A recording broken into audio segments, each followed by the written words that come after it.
Hello friends, welcome back to commerce with Sonia. आज हम लोग बात करने जा रहे हैं कैश बुक सिंगल कॉलम के न्यूमेरिकल्स की। तो आइए बात करते हैं न्यूमेरिकल कैश बुक के बारे में। आज हम लोग बात करेंगे सिंगल कॉलम कैश बुक के न्यूमेरिकल के बारे में।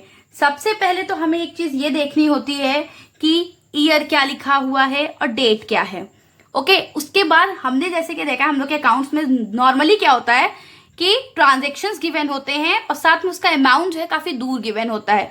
तो अक्सर बच्चों से जो मिस्टेक देखी गई है वो ये मिस्टेक हो जाती है कि हम ट्रांजेक्शन फर्स्ट वाला पढ़ रहे हैं और हमने अमाउंट जो है सेकंड वाला लिख दिया। तो इसके लिए दो चीजें हैं जो हम कर सकते हैं। पहली चीज तो हम स्केल का यूज कर सकते हैं कि हम जो है ऐसे स्केल को रख के ट्रांजेक्शन को चेक करें कि अच्छा ये सेकंड ट्रांजेक्शन है, उसके साथ जो है उसका ये अमाउंट है। या फिर सबसे सिंपल ये होता है कि आप जो है पेन से जो है लाइंस ड्रॉ कर लें कि कौन से जो है ट्रांजेक्शन का कौन सा अमाउंट गिवन है।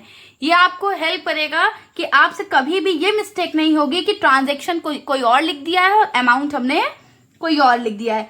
तो सबसे पहले हम यही करेंगे, हम अपने सारे ट्रांजेक्शन्स और अमाउंट्स के सामने एक लाइन ड्रॉ कर लेंगे जिससे कि हमें ये जानने में आसानी हो जाए कि मेरा ट्रांजेक्शन कौन सा है, उसका अमाउंट कौन सा है। अब कैश बुक सिंगल कॉलम की बात कर रहे हैं तो वैसे तो मैंने प्रीवियस वीडियो में आपको फॉर्मेट बता रखा है, बट एक बार फिर से हम लोग इसका फॉर्मेट देख लेते हैं। सिंगल कॉलम है इसलिए अमाउंट का यहाँ पे एक कॉलम है क्रेडिट साइड और एक कॉलम है डेबिट साइड। सबसे पहले है date, particular, voucher number, ledger folio, amount. Then date, particular, voucher number, ledger folio and amount. ये है आपका कैश बुक सिंगल कॉलम का फॉर्मेट। अब जैसा कि हम लोग जानते हैं कि कैश बुक में जो है रियल नेचर का रूल लगता है, तो सबसे पहले हम लोग रियल का रूल लिख लेते हैं। रियल का रूल होता है debit what comes in and credit what goes out. It means जितनी भी चीजें कैश में आएंगी वो सब हम लोग डेबिट साइड लिखेंगे और जितनी भी चीजें कैश से यानी हमारे पास से जितने बार जाएगा वो सब हम लोग क्रेडिट साइड लिखेंगे। सबसे पहला पढ़ लेते हैं 1 अप्रैल। अब जैसे ईयर है तो दोनों साइड सबसे पहले तो आप टॉप पे ईयर लिख दीजिए। देन फर्स्ट है 1 अप्रैल, बैलेंस फ्रॉम लास्ट मंथ, पिछले महीने का बैलेंस है जो कि हमें इस बार लिखना है।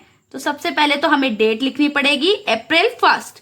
अब लास्ट मंथ का बैलेंस जो कि इस बार लिखना है तो इट्स ऑब्वियस कि पैसा मेरे पास आ रहा है इस महीने, तो हम 2 लिखना कंपलसरी होता है debit side. 2 balance brought down, brought down को हम लोग BD लिखते हैं। 2 बैलेंस ब्रॉड डाउन 2,50,000। यहां हमारा पहला ट्रांजेक्शन कंप्लीट हो गया, 2 बैलेंस ब्रॉड डाउन। अब April 2 का ट्रांजेक्शन, April 2 में है डिपॉजिट इनटू बैंक 75,000। 75,000 बैंक में डिपॉजिट किए। वैसे तो हमने बता रखा है कि हम कभी भी जो है बैंक की एंट्री सिंगल कॉलम में नहीं करते, बट यहाँ पैसा बैंक में दिया जा रहा है।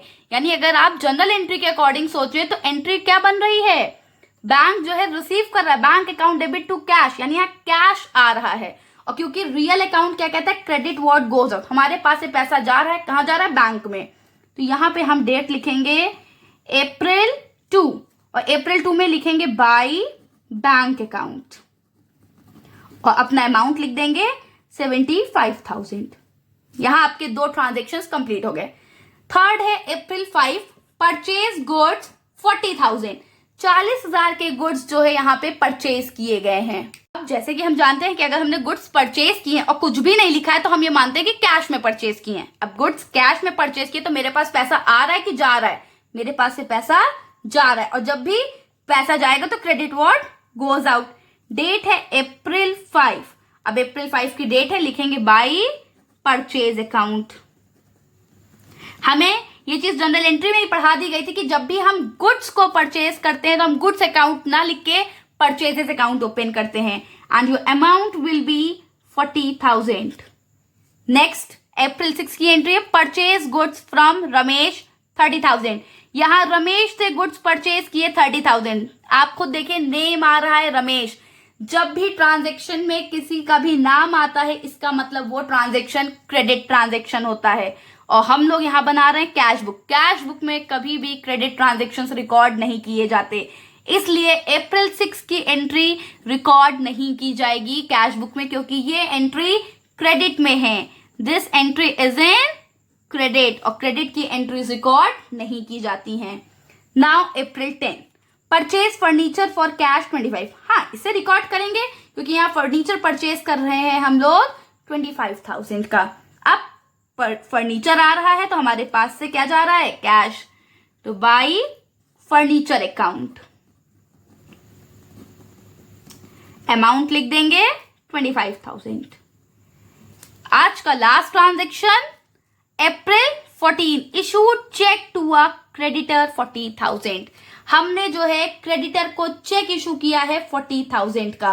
अब आप जब भी क्रेडिटर को जो है चेक इशू कर रहे हैं, यानी एक तो आपका बैंक अकाउंट जो है आ रहा है, दूसरा आपका उस क्रेडिटर का अकाउंट आ रहा है। यहाँ पे कैश ना ही आ रहा है ना ही कैश जा रहा है, और अगर ये कैश का ट्रांजेक्शन नहीं है तो ये एंट्री कैश बुक में रिकॉर्ड नहीं की जाएगी। इट मीन्स अगर आप किसी क्रेडिटर को कोई चेक दे रहे हैं और सिंगल कॉलम कैश बुक है तो वो एंट्री जो है कैश बुक में नहीं रिकॉर्ड होगी। हाँ, अगर ये डबल कॉलम कैश बुक होती तो ये एंट्री जरूर रिकॉर्ड की जाती, बट क्योंकि ये सिंगल कॉलम कैश बुक है इसलिए कोई भी इसकी रिकॉर्डिंग नहीं की जाएगी। इट मीन्स हमारी रिकॉर्डिंग यहीं पे एंड होती है। अब कैश बुक का कभी भी डेबिट बैलेंस नहीं आता है। इट मीन्स कैश बुक में जो है हमेशा डेबिट साइड अमाउंट ज्यादा आएगा और क्रेडिट साइड अमाउंट कम आएगा, क्योंकि कभी ऐसा पॉसिबल ही नहीं हो सकता है कि आप जो है सामान, आपके पास जितना पैसा है आप उससे ज्यादा खर्चा कर दें। यानी आपके पास है तो 10,000 रुपए पर आपने खर्चा कर दिए 25,000 रुपए। अगर आपने उधार लेके खर्चे किए हैं तो वो आप इसमें रिकॉर्ड नहीं करेंगे, और अगर आप सोच रहे हैं कि मैं लोन लेके दे दूंगा तो लोन भी तो कैश के फॉर्म में आएगा, वो इसमें पहले रिकॉर्ड किया जाएगा। तो यहाँ पे डेबिट साइड है 2,50,000। अब हमें साफ साफ दिख रहा है कि क्रेडिट 2,50,000 से तो ज्यादा है नहीं, तो क्रेडिट साइड 2,50,000। नाउ अब यहाँ पे अप्रैल लास्ट अप्रैल होता है 30, लिख देंगे बाई बैलेंस कैरी डाउन। अब मेरे पास है 2,50,000 रुपीज। 2,50,000 में से पहले माइनस करेंगे 75,000, देन 40,000, देन 25,000, 1,10,000। इट मीन्स हमारा जो बैलेंसिंग फिगर है वो आ रहा है 1,10,000। बट कभी भी कैश बुक यहाँ पे एंड नहीं होती है, आपको जो है इस बैलेंस को नेक्स्ट मंथ के ओपनिंग साइड जरूर लिखना होता है। तो ये था अप्रैल, नेक्स्ट मंथ हो जाएगा आपका मई 1। आप यहां लिखेंगे टू बैलेंस ब्रॉड डाउन। कितना बैलेंस आएगा, 1,10,000। Is this clear? I hope आपको ये न्यूमेरिकल समझ में आया होगा। इसी तरह की और वीडियोस के लिए प्लीज मेरे चैनल को सब्सक्राइब करें, बेल आइकन को प्रेस कर दें जिससे कि अपकमिंग वीडियोस की नोटिफिकेशन आपको तुरंत मिल जाए। एंड प्लीज अपने फ्रेंड्स के साथ इस वीडियो को शेयर करिए। Thank you.